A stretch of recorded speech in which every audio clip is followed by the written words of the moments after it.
Façam o que eu mandar. Se não obedecerem, levam um tiro. Se moverem de forma brusca ou estranha, levam um tiro. Sem perguntas, sem aviso. É tiro na hora. Os 8 Odiados, de Quentin Tarantino, é aquele tipo de filme que só dá pra valorizar de verdade depois de assistir pela segunda vez. Além disso, garanto pra vocês, a cada vez que assistirem de novo, vão acabar encontrando algo novo, algo que antes tinha passado despercebido. Detalhes, falas, gestos, aos quais você não tinha dado importância antes. Sabe o que é isso, criatura? É uma carta do Lincoln.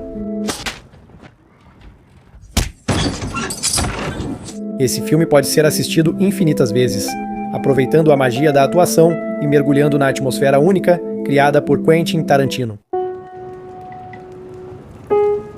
E aí, como está a vida depois da guerra? Um dos motivos são os personagens, cada um jogando seu jogo e escondendo as verdadeiras motivações. Mesmo após assistir, restam dúvidas. Quem fala de a verdade e quem tece uma teia de mentiras. E talvez o personagem mais ambíguo entre esse grupo duvidoso seja o Major Marcus Warren, interpretado pelo inigualável Samuel Leroy Jackson. Você me chamou de mentiroso? Mas por enquanto não. Ele apareceu por acaso no caminho do dirigível de John Ruth. Será verdadeira a história sobre o filho do General Smithers? Por que ele nunca traz criminosos vivos, ao contrário de John Ruth, que faz o oposto? Quão realista é a imagem de um caçador de recompensas negro nos Estados Unidos após a Guerra Civil? E, finalmente, a carta de Abraham Lincoln que ele carrega no bolso é verdadeira? Vamos descobrir.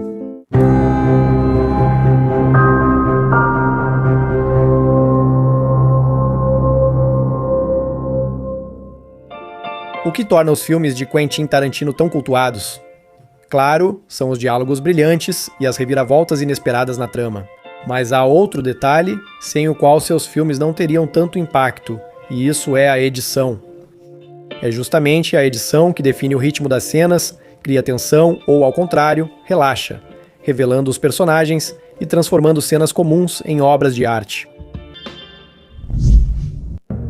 Para entender quem realmente é o Major Marquês Warren, vamos relembrar sua linha narrativa. Warren é um ex-soldado da União que, após a Guerra Civil, se tornou um caçador de recompensas. Eu sou o Major Marquês Warren, ex-cavalaria, atualmente oficial de justiça.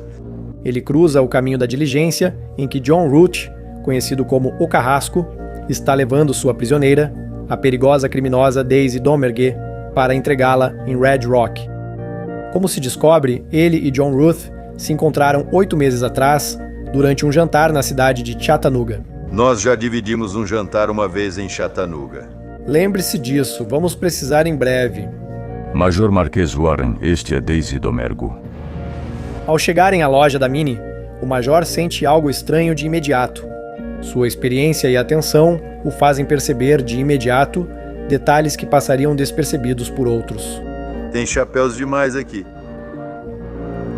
A Minnie tem uma regra, nada de chapéus dentro de casa. Bob Mexicano estaria substituindo Minnie, dona da taverna, enquanto ela, dizem, foi visitar a mãe.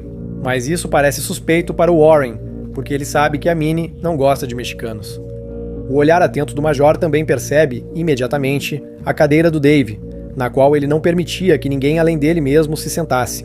A atenção dele é atraída pelos doces presos entre as tábuas do chão, assim como pelo ensopado, que ele imediatamente identificou como sendo preparado pela própria Minnie.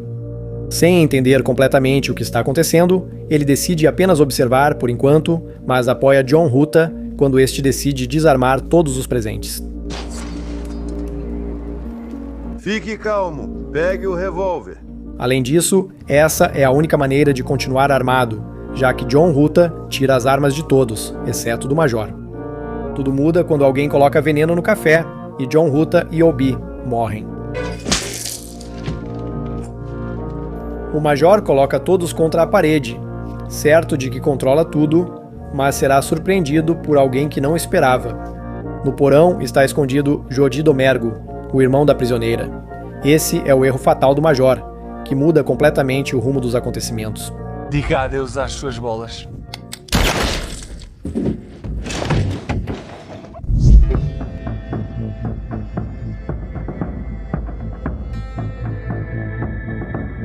na minha opinião, é a vingança que serve de base para a motivação do Major. E sobre isso, eu tenho uma teoria que liga o General Smithers ao Major Warren. Vamos descobrir se a história do Major Warren sobre o filho do General Smithers é verdadeira. Ele está todo tremendo e ainda chorando enquanto eu estou me sentindo bem. Acredito que a história é falsa e só serviu como provocação. É óbvio que o Warren tentou tirar o general do sério e forçá-lo a sacar a arma, o que daria ao Major a oportunidade de atirar nele sob pretextos mais ou menos legais. Provavelmente, Warren teve essa ideia após John Hutto dizer que não se pode simplesmente matar o velho. Sim, esse é o problema com os velhos. Você pode empurrar da escada e dizer que foi um acidente, mas não pode atirar neles.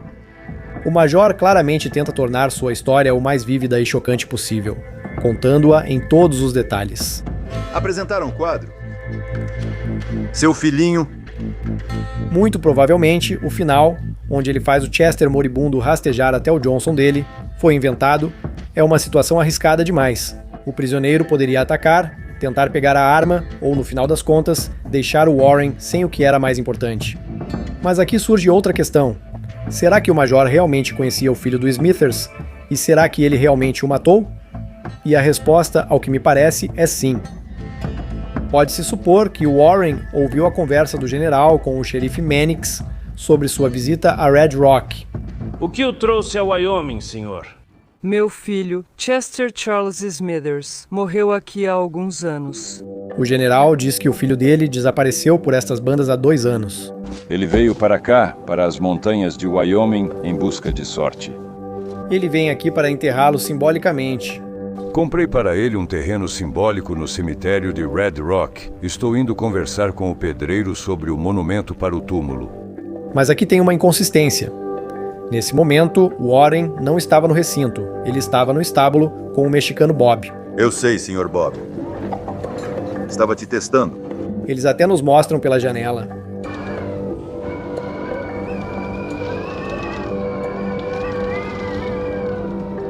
É improvável que ele tenha ouvido a conversa. Porém, ao voltar para a sala, o Major olha para o general e o reconhece imediatamente. Certo, mais uma coisa. Logo ele se dirige a Smither. General Sanford Smither? A batalha de Baton Rouge? Isso indica que ele provavelmente o conhece desde a batalha de Baton Rouge e ainda sabe o nome do filho dele. Eu vou seguir meu caminho, você o seu. Seu camarada também costumava dizer isso. Isso mostra que eles realmente se encontraram. O general, em conversa com Mannix, menciona que seu filho foi para Wyoming em busca de sorte. Se ele tivesse feito o que veio fazer, já estaria em casa. E, se lembrarmos que foi oferecida uma recompensa de $5.000 pela cabeça do Major, torna-se bastante plausível que o filho de Smithers tenha sido um dos que vieram caçar o Warren. Provavelmente, foi aí que ele falou ao Major sobre seu pai, com quem lutou em Baton Rouge. Ele me contou toda a história da vida dele e o senhor fazia parte dessa história, general. Warren não estava só mentindo para provocar Smithers. Ele realmente conhecia seu filho e talvez tenha visto aí a chance de encerrar uma velha rivalidade. Quando descobri que estava com o filho do assassino sanguinário de Baton Rouge em minhas mãos... Mas isso não é tudo. Pelo que podemos perceber, o Major Marquês Warren é um visitante frequente em Wyoming, conhece bem Minnie, sua taverna e os costumes locais. A Minnie tem uma regra: chapéus não são permitidos em casa, e não me lembro de ela ter sido quebrada.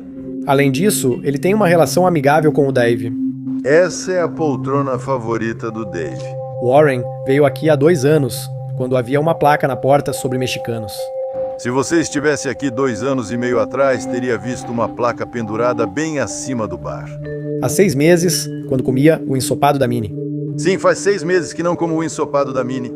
Foi em Wyoming que ele se escondeu dos caçadores, quando havia alta recompensa por sua cabeça. Esses pobretões deixavam suas casas e famílias e iam para as montanhas em busca de mim e da sorte. É evidente que essa região era seu local de permanência constante. Mas lembre-se, logo no começo, John Ruth menciona que viu Warren 8 meses atrás em Chattanooga, Tennessee. Nós já dividimos um jantar em Chattanooga uma vez. Quanto tempo já faz? Desde aquele jantar? Se servir de referência, a distância de Wyoming até Chattanooga é de cerca de 2.400 quilômetros. E 2 meses depois desse encontro, o Major já estava na taverna da Minnie. Sim, faz meio ano que não como o ensopado da Minnie. A pergunta surge naturalmente. O que ele estava fazendo em Chattanooga? E sobre isso, eu tenho uma teoria. Minha teoria é a seguinte. Agora vamos prestar atenção ao General Smithers. Ele é da Geórgia, mais precisamente de Atlanta. Eu sou de Atlanta, ela é de Augusta. E a distância de Atlanta até Chattanooga é de apenas cerca de 190 quilômetros. Isso permite supor que o Major não estava tão longe de Wyoming por acaso. Talvez ele estivesse indo para o sul de propósito para encontrar seu antigo inimigo, o General Smithers. Vocês capturaram todo o comando de oficiais negros, mas nenhum oficial chegou ao acampamento naquele dia. Se acreditarmos na história de Warren, 2 anos atrás ele matou o filho de Smithers. E se o filho realmente contou ao Major sobre seu pai antes de morrer, então Warren pode ter elaborado um plano de vingança. Chattanooga é um ponto intermediário até Atlanta. Talvez lá ele não tenha eliminado o general de forma segura para si. Então, ele poderia ter tentado atraí-lo de outra maneira. Por exemplo, poderia ter escrito uma carta. Felizmente, ele já tinha experiência nisso. O plano era que Smithers fosse sozinho para Wyoming, onde Warren o encontraria em seus próprios termos. Por que Warren esperou tanto tempo? O filho de Smithers desapareceu há 2 anos, mas o Major só apareceu em Chattanooga há 8 meses. A explicação é simples. Naquela época, havia uma grande recompensa por sua cabeça. Os confederados ofereceram 30 mil pela cabeça do Major Marquês. Aparecer em um território onde muitas pessoas estavam caçando sua vida era extremamente perigoso. Talvez ele estivesse esperando a situação acalmar antes de colocar seu plano em prática. Se isso for verdade, a ida de Warren ao sul e a chegada do coronel na loja da Minnie não são coincidências. É isso. Gostou da minha teoria? Claro, isso é apenas uma suposição, mas me parece bastante plausível. Você pode escrever nos comentários se acha essa versão convincente. Todos os detalhes formam um quadro lógico. O Major Marquês Warren, ao saber do General Smithers pelo filho, vai ao sul para encerrar uma antiga rivalidade. Ele não persegue apenas seu objetivo, mas faz isso com a cautela e o cálculo que lhes são característicos, entendendo que cada passo pode lhe custar a vida.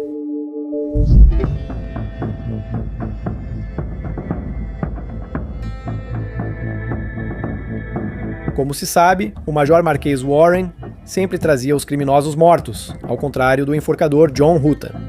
À primeira vista, a escolha de Warren parece lógica. Ele explica isso de forma simples. Com os mortos é mais fácil. E os meus não são enforcados, eu não os trago vivos, nunca na vida. Levar vivos desesperados é garantia de morte. Mas será que tudo é realmente tão simples? Eu acho que isso é só parte da verdade. Warren é um ex-escravo, e isso deixou uma marca indelével em seu caráter, pois ele viveu em um mundo onde sua vida não valia nada. Na plantação havia outro escravo, tio Chad. A liberdade prometida após a Guerra Civil acabou sendo uma ilusão. Participar da guerra lhe deu esperança de igualdade, mas a realidade mostrou que nem mesmo a vitória da União garantiu direitos reais aos negros. Uma promessa falsa, como o uniforme que o Norte dava aos rapazes negros, aquele que vocês, na época, não queriam reconhecer.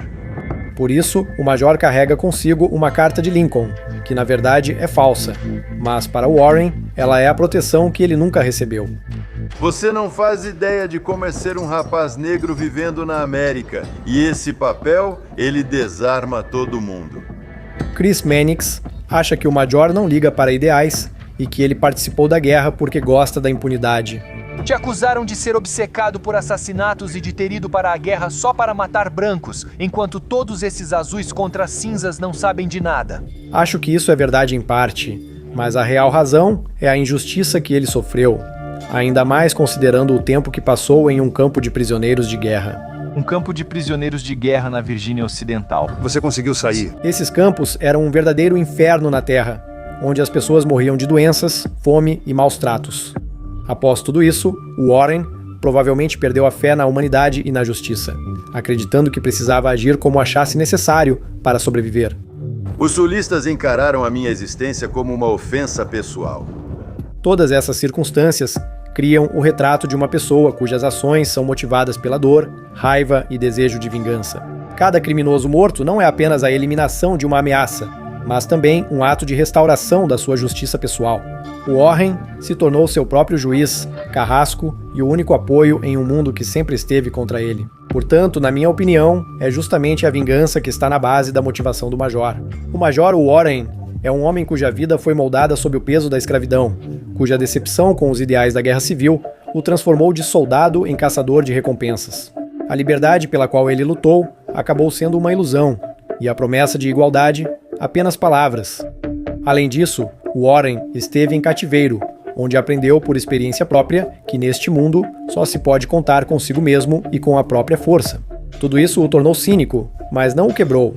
Ele passou a ser movido pela vingança contra a humilhação, a traição e as perdas. Neste mundo cruel, ele não acredita mais nas leis nem nas pessoas. Warren salva a si mesmo, muitas vezes recorrendo à crueldade e ao engano, que se tornaram suas únicas ferramentas de sobrevivência. É uma tentativa de retomar o controle em um mundo que nunca esteve ao seu lado.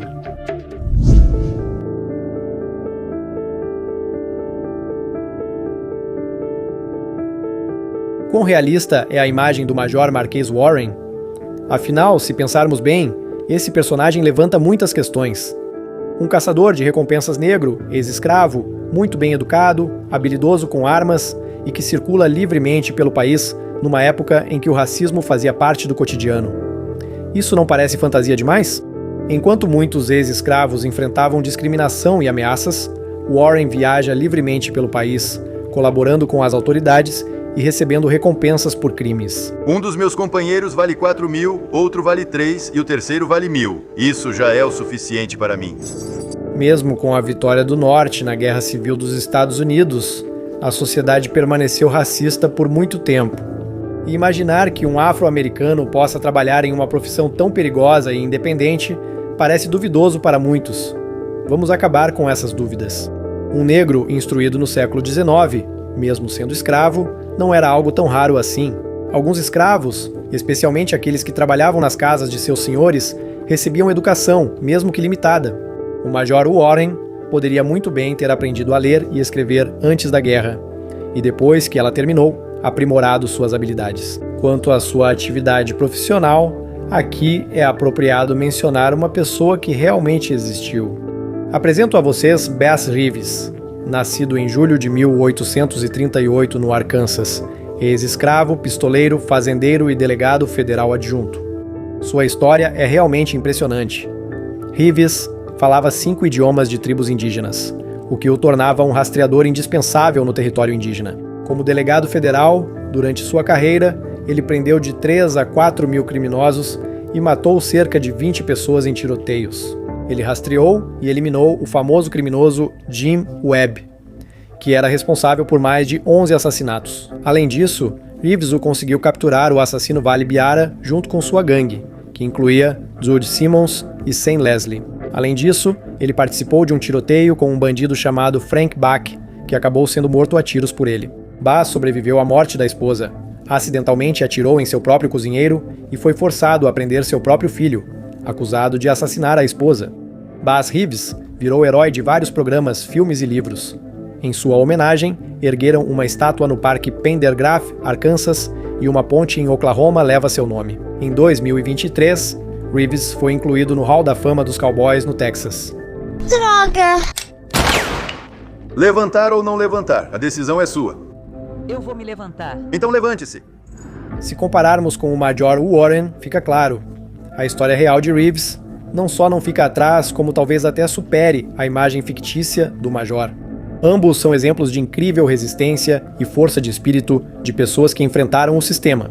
Em teoria, o Major poderia ter mantido correspondência ou escrito um texto convincente que pareceria original de Abraham Lincoln. Aliás, sobre a carta, ela é uma falsificação ou realmente uma carta do presidente?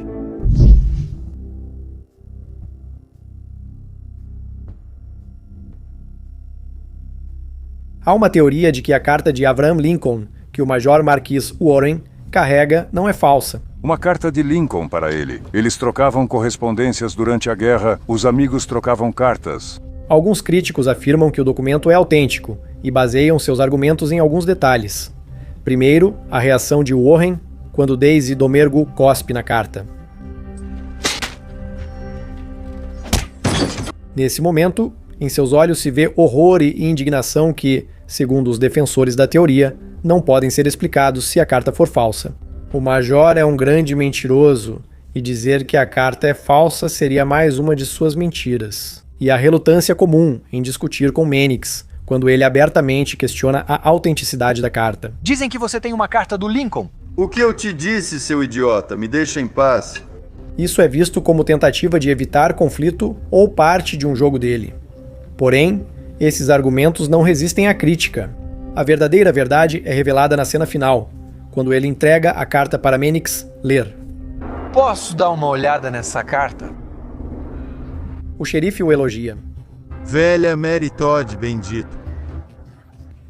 Ao que o Warren responde. Sim, obrigado. Porque aceita o elogio como o verdadeiro autor desta carta. A reação de Mannix também confirma que a carta é falsa. Ele amassa e joga fora sem hesitar, entendendo que ela não tem valor histórico real.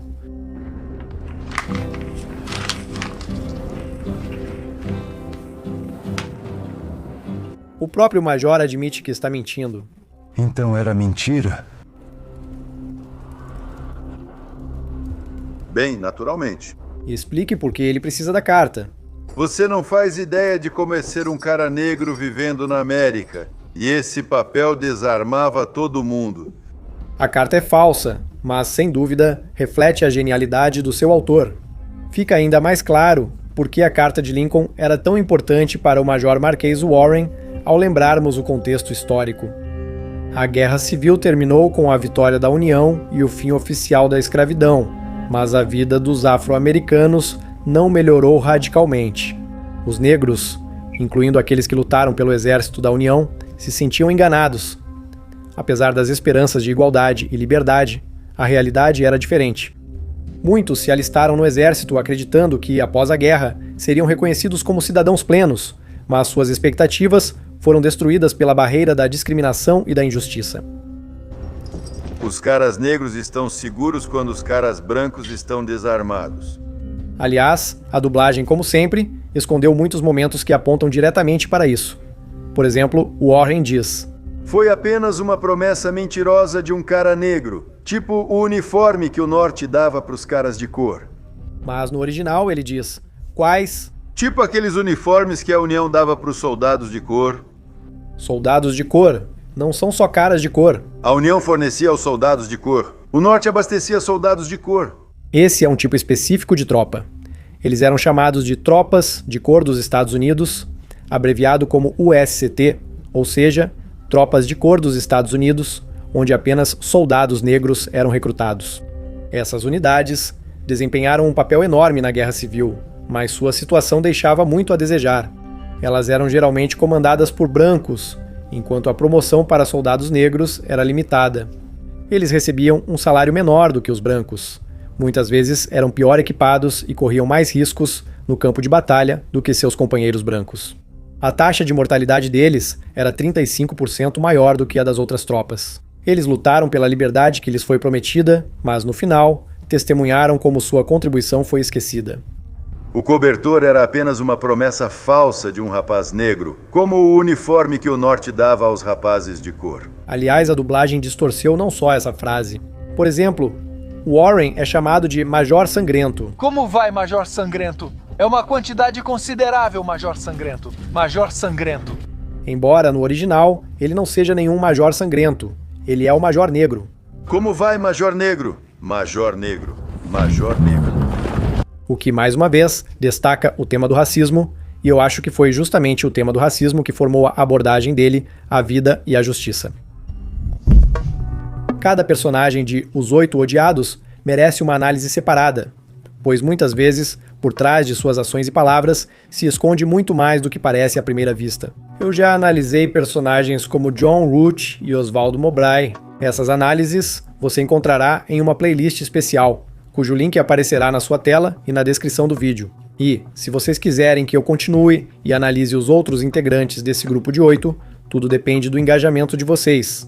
Deixe um like neste vídeo e escreva nos comentários qual dos personagens você gostaria de ver na próxima análise. E não se esqueça de se inscrever no canal para não perder esse vídeo.